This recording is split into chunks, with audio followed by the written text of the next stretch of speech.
So here we go again, folks. It doesn't sound like the same kid downstairs, but we got pounding on the floor. Can you hear that? Boom, boom, boom. It's under my living room right now. Hear it? If I was sitting in the living room, I wouldn't be able to hear the TV. Hear it? Let me lay you on the floor.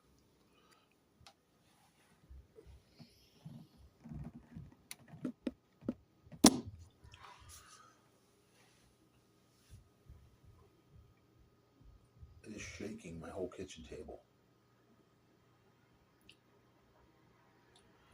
My nerves are shot. My mental health has gone downhill since I moved in here. My physical health has gone downhill since I lived here. I can't even keep a doctor's appointment or take my meds regularly because they keep you up around the clock with this. This kid, Eric, they keep this kid up to midnight sometimes, 1 o'clock in the morning. The neighbors themselves are constantly sneaking up and down the steps, spying on you. I don't know what they're doing, trying to record me bitching about it or whatever they're trying to do. Set me up, I don't know.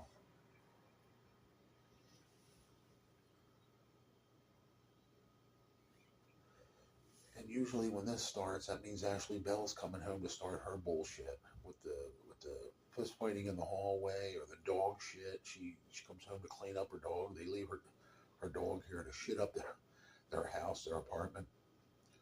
And then she'll come home and clean it up. The last video I got of her was gagging because she couldn't stand the smell of dog shit. Well, get rid of the dog. There you go. I don't want to smell it in the summer. I keep calling the landlord over and over to no avail.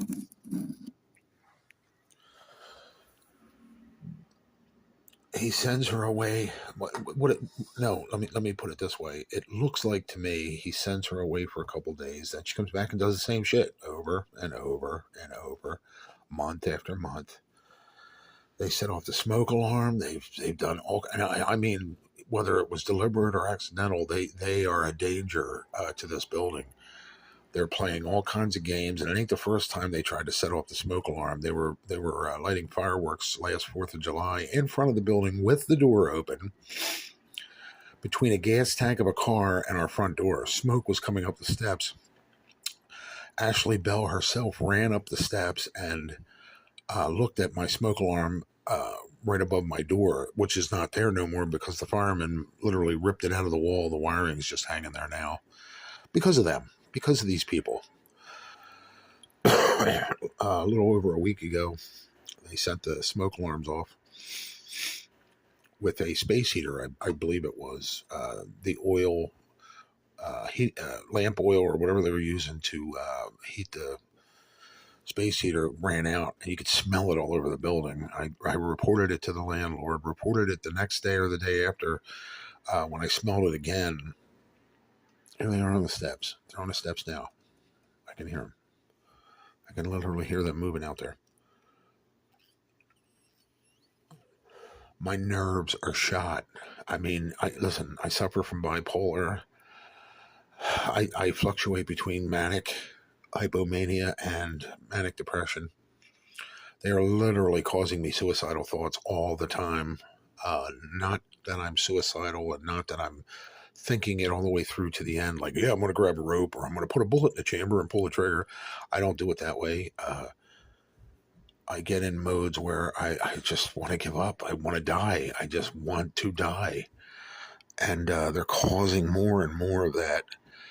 And it's the landlord, too. I've contacted him through Carson Valley Children's Aid. They sent him a letter of grievances and, like a cease and desist letter. What needs to be addressed in the building. Nothing out of this nut. He is either 100% behind this or he's a slumlord. He just doesn't care, one or the other. I've grievanced him on the phone. I've left him voice messages. I've talked to him on the phone. He's wrote me back and said, at one point, he said, give me a week. I'm going to get rid of this girl. And that was probably 8 or 9 months ago. So he's a liar. They've broken the front door. I don't know how many times they've broken her door. How many times? There's police reports down at the Pottstown Police Station, and of course, the people downstairs smoke pot periodically. Now they were smoking it 3 times a day prior to this, months ago, until I started, complaining about it. Now they'll just do it every now and then when they can. Stink up the whole upstairs with it. That or either incense.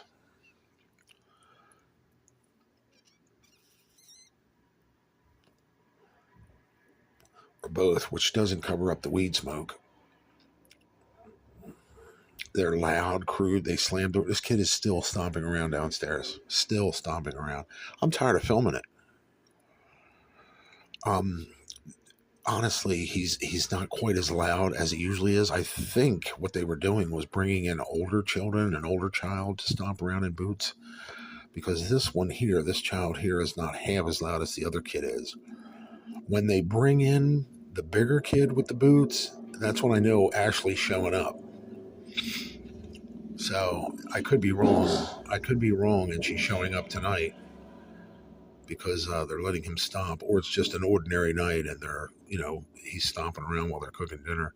I don't smell anything cooking yet, but it did sound like somebody was on the stairs just now.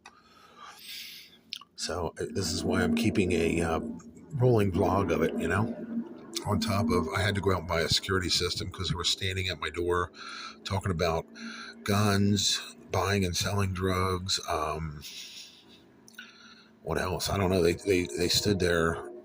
One of the kids from downstairs and this nut in apartment 4 talked about one of her people were talking about breaking into my apartment several times. I have this all on my YouTube page, and nothing's done about it. They continue to work on my last nerve. They continue to just act like the animals that they are, and the landlord does nothing. He owns Magnum Management down in Phoenixville, Pennsylvania. I think it's Magnum Management LLC, 329 Quail Drive North, I believe it is. That's where his company's located. He probably works out of his basement or his house. I wouldn't doubt it. But biggest slumlord I've ever met. The apartment overall is pretty nice. It's one of the nicest as far as like aesthetics. Looking at it, it's nice. It's not as bad as some of the shitholes I've been in Pottstown. But atmospherically and building wise overall, it's a shithole. It is a shithole that needs to be investigated by the health department and zoning and everybody else. I keep threatening him to turn him into the health department and zoning if nothing's done about these shitwits. But here we are yet again. This is going into month 14. 14 months of this. I feel like I went to a war. You know what I mean? You know how you do 2 years in the army and it's all war? That's what I feel like. I feel like I spent a year in the bush, in the field. And I was suffering from PTSD before I got here. I don't know what it is now. I don't know if it can expand beyond that. From the last slumlord I had to deal with for 6 years, and a broken marriage, divorce, plopped in the street with multiple disabilities, and they're only getting worse. I'm blind now. I have liver disease, heart disease, just all kinds of things. I'm having chest pains every day because of these people. And the noise I don't know if you're picking it up, but I can hear is it only escalates. It only gets louder. And of course, the shitbag's still out on the steps here. He just moved. I heard him move. Like you're sitting on a step and you grab the handrail to shift. That's what it sounded like. And now the floor's creaking because they're trying to eavesdrop to see what I'm saying. So you talk about tormentative. This is worse than a psychiatric ward. It really is. And it's all because they want to get away. My best guess is the two things they want is to sell drugs out of here and to run it like a crack den. People coming and going all hours of the night and day, smoking weed, doing whatever they want hedonistically. And I'm in their way because I keep contacting the landlord. So, who does nothing? Absolutely nothing. And this is what I think is going on. I'm in their way, so they have to torment you, torture you, fuck with you, excuse my language, one way or another, in some form, fashion. It was radios, loud radios, TVs turned up loud. Now it's creeping and sneaking and stomping underneath me to just see what I'm saying about it. You know what I mean? See if I'm contacting the landlord. Which I've given up on him because he's as useful as a tit on an elbow. So I'm going to have to contact children and youth again about these people.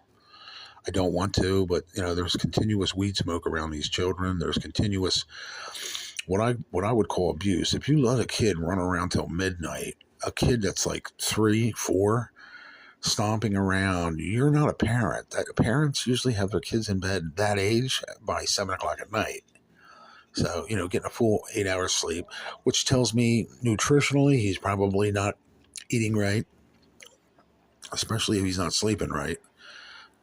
So they're probably feeding him candy bars and cereal. You know what I mean? Oodles and noodles. While they sit up and party. And believe me, they're up till 4:30, 5 o'clock in the morning every night. So what kind of parents stay up that late? Only dope heads, vampires, drug addicts, crack stem victims. So this is my take on it. I mean, now they're still out on the steps, but the kid stopped. He stopped stomping around about 2 minutes ago.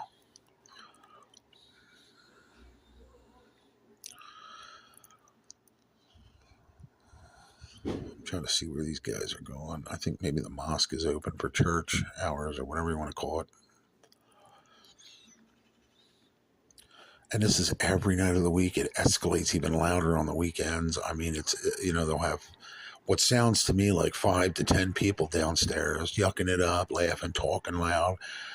And they scream talk. They don't talk loud. They scream everything. Hey, man. It's like, what the hell? The guy's 3 feet away from you. Why scream? But they do it just about every weekend. Now he's beating on a pan or a pot. I can hear somebody beating on a pot or a pan. I don't know if you're picking that up.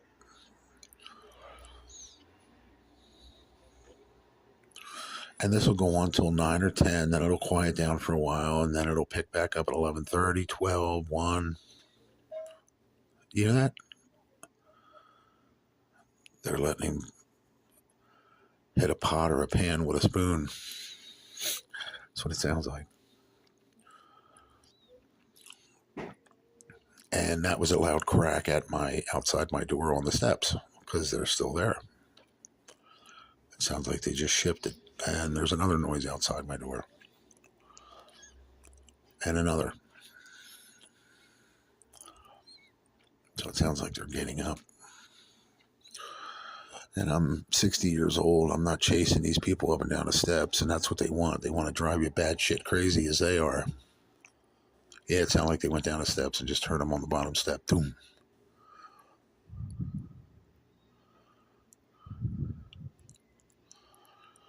So I guess they're trying to get a reaction out of me. And I'm just not reacting anymore. I'm just going to call children and youth on them again and again and again until, you know what I mean, they do something about this.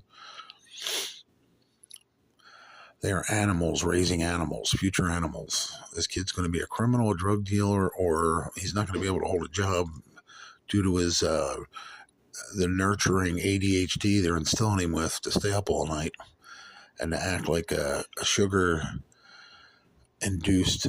Aaron, now he's stomping again. Sugar-induced sugar addict. You know what I mean? Now, maybe the kid does have problems. Well, then stick him on meds. Get him to talk to a psychiatrist. Again, should not be made my problem. Their weed smoke, their criminal activity, they're raising their children. I should not have to see it, taste it, touch it, feel it, or smell it. That's my rights. See that? Their rights end where mine begin. Mine begin where theirs end. should not be tormented by their bullshit, past, present, and future.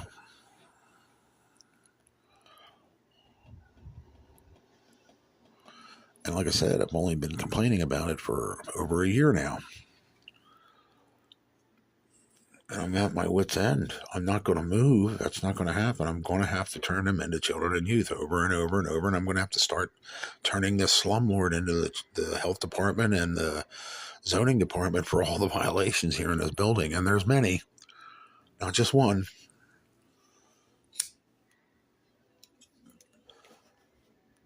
These animals got trash from their apartment doors all the way down the freaking steps to the front door. Hey, I didn't do it. It's not my trash.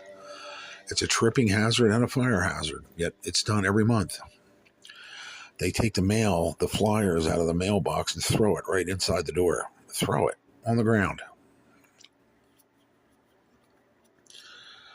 So a week later, not let alone the months that it's been laying there, it's 6 inches thick. So you got to wade through that to get to the front door. It's ridiculous. Somebody drops a lit cigarette or an ash, and poof, there's a fire at the front door. Now you can't get out. But the landlord don't seem to understand that. He's a piece of crap. He don't belong dishwashing somewhere, let alone owning a business like this. So here we are. All right, yet another vlog. Downstairs. Because Ashley Bell's MIA for the moment. I'm sure her and her dog and her boyfriend Ike will be home to either beat each other up, have an argument, or let the dog shit up her apartment for a week and then come home and clean it up. Yummy, can't wait.